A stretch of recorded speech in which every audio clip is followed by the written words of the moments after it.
Thank you for watching Scary Animal Attacks. If you like this episode, please remember to hit the like button and leave a comment or two, then subscribe and click on the bell to receive notifications whenever we release new episodes.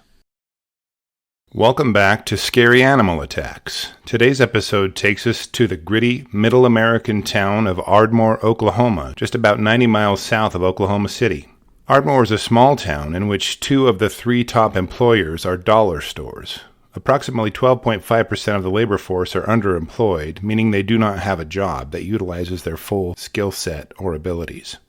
There are some large oil companies in the area, as well as agricultural employment opportunities, but most residents of Ardmore are in the poor range of income. It is this economic background that our episode today is set. Single mother and widow Tracy Garcia was doing her best to raise her children after the death of her husband in 2006. She was 52 years old and lived off of Banyon Road, southeast of town.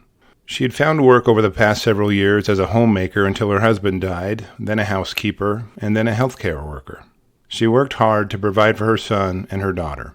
In her neighborhood, people were pretty relaxed about things. Some of them would even let their dogs run free, and her sister would even feed some of the neighborhood dogs from time to time. One of her neighbors basically fed their dogs, and that was about it. Many would call it neglect. There aren't many animal rights folks around this part of the state, so it just went ignored by authorities. That pack of dogs was a motley-looking crew to behold. They were half Dachshund, part pit bull, and some were part Australian shepherd. They're very short and stocky, giving them a near circus appearance as they run the neighborhood streets. On the evening of May 10th, 2018, Tracy was visiting her sister's house nearby, imbibing in some relaxing alcoholic beverages as the day was finishing up. She had a bit much to drink but wasn't driving, as her house was nearby, so after festivities wound down, she began walking home. As she approached Banyon Road intersection, a ways down her sister's driveway, she could see that strange pack of dogs running toward her. There were 4 males and 3 females in this pack of 7 dogs, and they were all under 3 years old. These dogs had never attacked nor bit anyone in the neighborhood before, so Tracy had no real reason to be alarmed.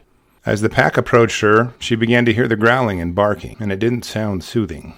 The pack quickly surrounded her and began barking at her. Confused by the flashing teeth, she wasn't sure what she should do. Each time the dogs would move in toward the only thing their short legs could allow them to bite, she would move her feet in an attempt to protect them. Given she'd had some alcohol that night, you might well be able to predict, she lost her balance and fell to the ground. The frenzy of tiny legs moving stocky bodies to bite and tear her flesh was beyond a Hollywood movie script. None of these dogs weighed more than 40 pounds, and many weighed much less, but all were powerfully built with thick musculature.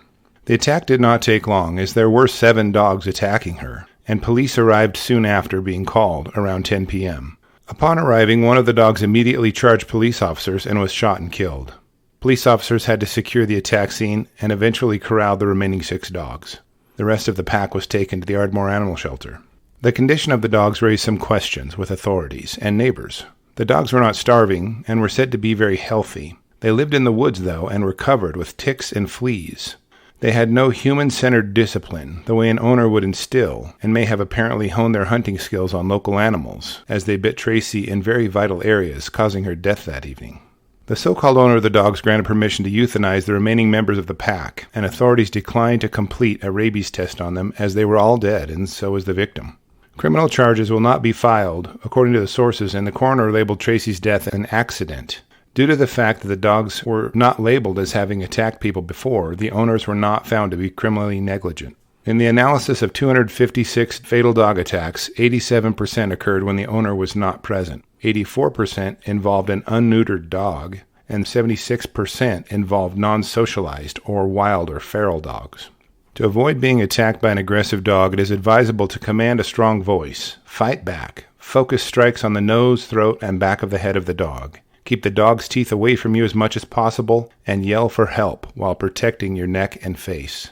Also, using your size to pin the dog to the ground or put something between you and the dog may help stop an attack. Thank you for watching this episode of Scary Animal Attacks. And if you have an idea for an episode, please post it in the comments below and I will research it and shout you out in the resulting video. Also, tell me what you think should be done with packs of wild dogs who have become feral. Should they be euthanized? Should they be neutered and left on the land? Or let them be, as they may help keep vermin down. Have a great day, and be careful out there, because you don't want to end up on an episode of Scary Animal Attacks.